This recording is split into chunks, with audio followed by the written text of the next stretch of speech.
जय हिंद everyone. Welcome to the channel. Title और थंबनेल वीडियो का देख के आपको ये आश्चर्य हो रहा होगा कि एक पेपर देने से 200 से भी ज़्यादा कोर्सेज में एडमिशन कैसे हो सकता है।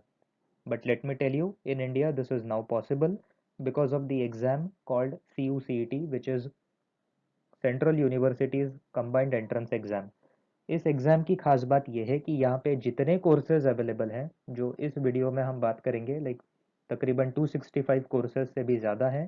पहला वीडियो है तो इसमें सिर्फ इन 265 कोर्सेज की हम बात करेंगे, जिसमें आपको सिर्फ एक पेपर देना होता है। सारे कोर्सेज के लिए सिलेबस कॉमन है एंट्रेंस एग्ज़ाम का। मान लीजिए ऐसा कंडीशन है कि अगर आपने इस सिलेबस को अच्छे से प्रिपेयर कर लिया तो आपका काफ़ी अच्छे से प्रिपरेशन बाकी कोर्सेज के लिए भी हो सकता है।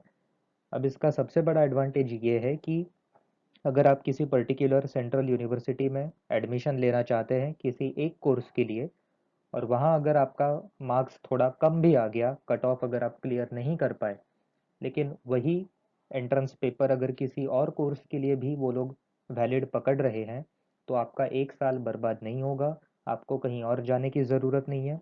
आप उसी यूनिवर्सिटी में किसी और कोर्स के लिए एडमिशन लेते हुए अपनी एक साल की पढ़ाई कंटिन्यू कर सकते हैं।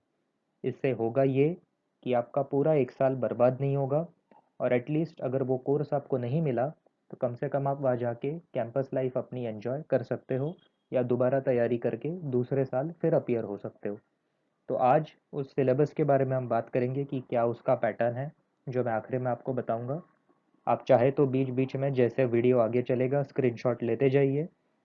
सबसे पहले मैं आपको दिखा देता हूँ कि वो कौन से कोर्सेज हैं जो 265 265 से भी ज़्यादा हैं, और इनके लिए सिलेबस जो है वो पहले पेपर का कॉमन है। तो यहाँ पर आप देख सकते हैं ये सीरियल नंबर 1 से 34 तक है। इसमें MA, BEd और LLB के कोर्सेज अवेलेबल है। राइट साइड में यूनिवर्सिटीज़ के नाम है, और लास्ट में पेपर का कोड दिया हुआ है।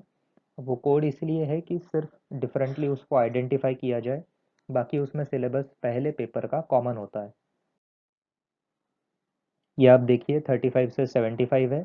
इसमें MSc और MA के कोर्सेज, एक PG डिप्लोमा है, तीन है शायद, हाँ तीन है। ये आपको दिख जाएंगे, इसका भी सिलेबस सेम है। इसका आप स्क्रीनशॉट ले लीजिए चाहिए तो। यहाँ पर आप देखिए कि MA MSW जो सोशल वर्क का मास्टर्स है, और MSc के कोर्सेज है, इनका भी सिलेबस कॉमन है। यहाँ पर फार्मा के कोर्सेज है, MCA है और MSc भी है। इसमें आपको मैक्सिमम MSc BEd MCOM और डिप्लोमा के कोर्सेज दिखेंगे, इसका भी सिलेबस कॉमन होता है। यहाँ पर मैक्सिमम MA के कोर्सेज है, और आखिरी में दो MTech और एक MA साइकोलॉजी का कोर्स है।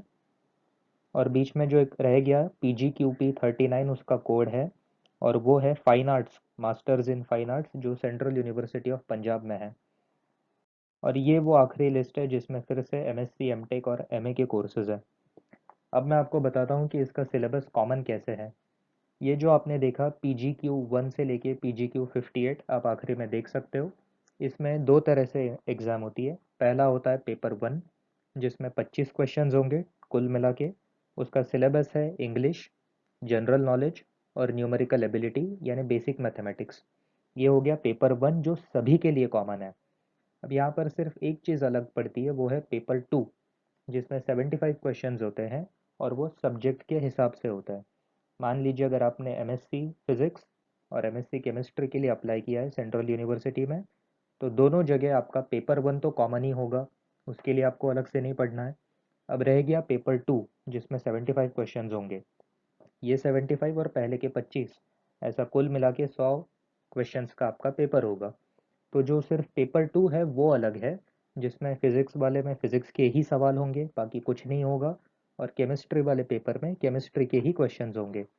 और अगर आपने ग्रेजुएशन में 2-3 अलग-अलग सब्जेक्ट्स पढ़ रखे हैं, तो यहाँ पे आपको बहुत ज़्यादा एडवांटेज मिलता है, क्योंकि सिर्फ आपको एक रिवीजन करनी है और यहाँ पर आपका एग्ज़ाम क्लियर हो जाएगा। अब इस डॉक्यूमेंट का लिंक मैंने डिस्क्रिप्शन में दे दिया है। इन एग्ज़ाम्स की तैयारी अगर आप हमारे साथ करना चाहते हैं, तो टेलीग्राम ग्रुप है एक नीचे, नेशनल सिक्योरिटी स्टडीज़ का, उसको आप ज्वाइन कर सकते हैं। मैंने डिस्क्रिप्शन में सारी लिंक्स डाल दी है।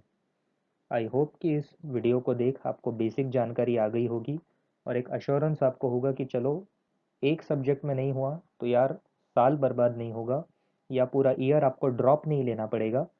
उतनी ही मेहनत के साथ बिना ज़्यादा टाइम या एनर्जी कहीं वेस्ट किए या 10 जगह फॉर्म भर के पैसा बर्बाद किए आप एक अच्छी जगह जा सकते हो, और फॉर द टाइम बिंग एक अलग कोर्स आप कर सकते हो, शायद उसमें आपको कुछ नया सीखने को मिल जाए। तो अगर आपको ये वीडियो अच्छी लगी तो इसे लाइक और शेयर ज़रूर करिए, और चैनल को सब्सक्राइब भी कर दो ताकि आगे आने वाले वीडियोज़ आपको सबसे पहले मिल जाए। जय हिंद।